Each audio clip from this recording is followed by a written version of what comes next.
Reverence. Okay, this is a wonderful thing. Reverence is our new reverb. It's a convolution reverb. That is, it's basically a sampling reverb. And we have over 70 presets built into Reverence. It's a VST3 plugin.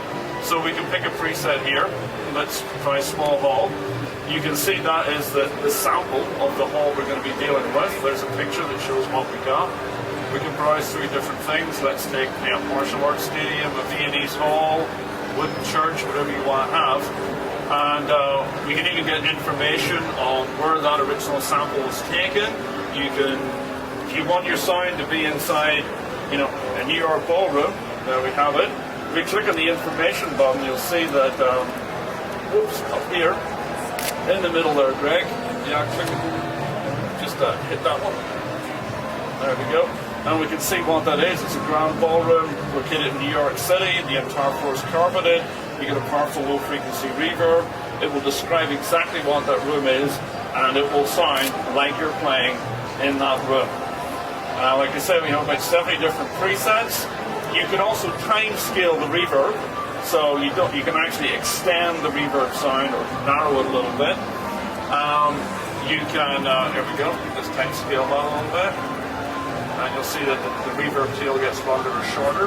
You can also import your own impulses. So if you have impulses you've taken in a favorite room, you can even get impulses from other reverb units, you can import those directly in there, and it's good to go. It sounds beautiful. It's a really, really, really good reverb. It's as good as anything I have ever used, and I've used a lot of reverbs. It's also, because it's VST3, it's surround. It's a full convolution surround reverb. And again, it's not an external plugin, it's built into Cubase. It's right there. You don't have to go out and buy something else. It's a wonderful thing. Great, great plugin. So we love that. That is a wonderful thing. Right, so what else have we got? Enter instruments. Oh yeah, Groove Agent 1. It looks like an MPC, feels like an MPC, works like an MPC. I'll even read MPC sounds. It's a new sampling drum machine built into Cubase. We get a bunch of pads here. We have a load of different presets you can load inside it. You can drag an audio track straight onto it. You can slice up an audio track, drag it onto the drum machine, and it will put each slice on a different pad. So it will create drum machines out of an audio track. Very editable. We can edit the cutoff and the cue from every drum we've got. It's really good. Very well, excellent drum machine. And the presets coming with it, the samples we have come with it, really, really good quality sampling drums. I love it. Really good. Okay. What else have we got there? Let's have the loop mash. All right. This Christmas, this is the toy that Santa brought me, and it's one of the greatest toys ever. I love this thing. It's called Loop Mash. It's an 8-channel loop player. Big deal, right? 8-channel loop player. How can that be so cool? It's deceptively simple. What it will do, it will slice up any loop I put into it, and then using a very sophisticated AI algorithm, it will play back those loops and create new sounds for me. See these faders here? These are not volume controls.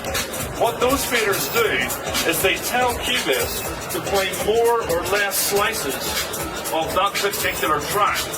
So I can take slices from one track, slices from another track, slices from another track, and it will play parts of each slice, different slices, and create new loops out of the loops I have in there. Easier to play.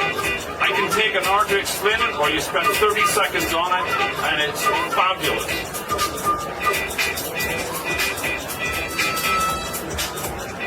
And you can hear we're creating new fluid loops all the time. It makes loop creation, rather than being a static thing, you just play back a basic loop, you can actually in real time create whole new grooves as you're working. It's a wonderful, wonderful plugin. I love it.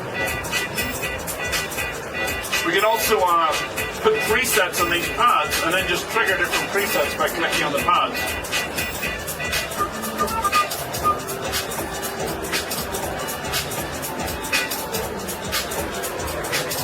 So we can easily build up a song we can perform in real time just using a bunch of loops. There's, each channel has its own output in the Cubase mixer, so we have 8 stereo outputs in the mixer, so each loop can have its own effects, can have its own EQ. You can change all of those in real time as well as the loops themselves. Let's go to the edit map for a second. If we go in here, we can, let's just hit the edit button. Yeah, there we go. We can change the number of voices per track. We can we can random slice select, which I love to do. If we turn on that random theater there, the artificial intelligence will actually start playing parts of the loop out of sequence. So you can create entirely new bass lines, entirely new rhythms in a very clever and very, very simple way.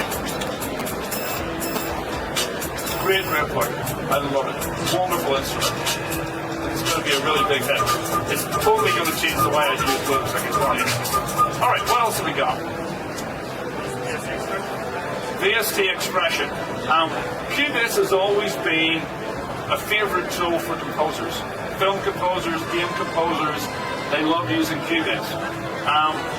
And a lot of guys are using Cubase out there right now to do big orchestral scores. But one of the problems they've always had with MIDI, if you're trying to use MIDI to do orchestral stuff, is getting real expression happening. Getting really the expressive sound of orchestral instruments via MIDI is not easy. And it's a lot of messing around with controller data. Not anymore. Because what we now have as part of the VST3 specification is VST expression. That means that we can assign different forms of orchestral expressive stuff to remote controls, and we can record those directly into Cubase. We can assign those to a MIDI controller if we want, and we can just build that in, and here we have it. So we have a bunch of different new instruments built into Cubase5. We have 14 new Halion 1 instruments that are designed using the VST expression system, so you can get very, very expressive performances. We've also got Garriton, Vienna Symphonic Library, Sonic Reality. They're all going to be supporting the new VST expression system. So when you use samples from those libraries with Cubase5, you will get the most expressive orchestral sound that it's possible to get in a sequencer today. So it's really going to push ahead anyone who's using any kind of really expressive sound. It's a wonderful thing. And you can see here in the editor, we have different expressive stuff going on.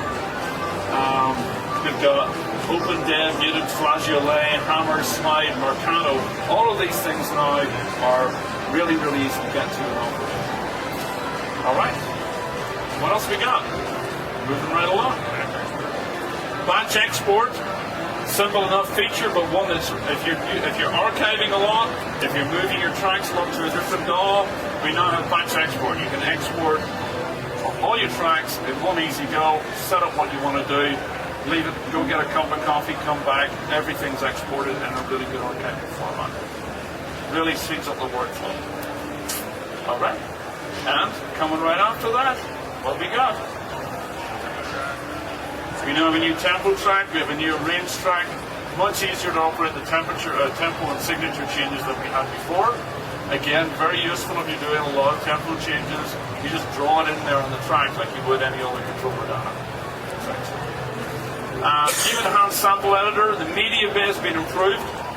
You guys probably know the media bay from Cubase4. One of my favorite things. It's much, much faster. The databasing functions are very quick, very easy, heavily optimized. I use it all the time. It's a wonderful thing. 64-bit Vista support. If you're using 64-bit Vista, completely native, it means you can address up to 1 terabyte of RAM in your machine. So no problems at all about running out of memory anymore. If you're using a lot of big samples and big orchestral stuff, fill your machine up with as much RAM as you can get. Cubase will address it. A terabyte of RAM should be enough.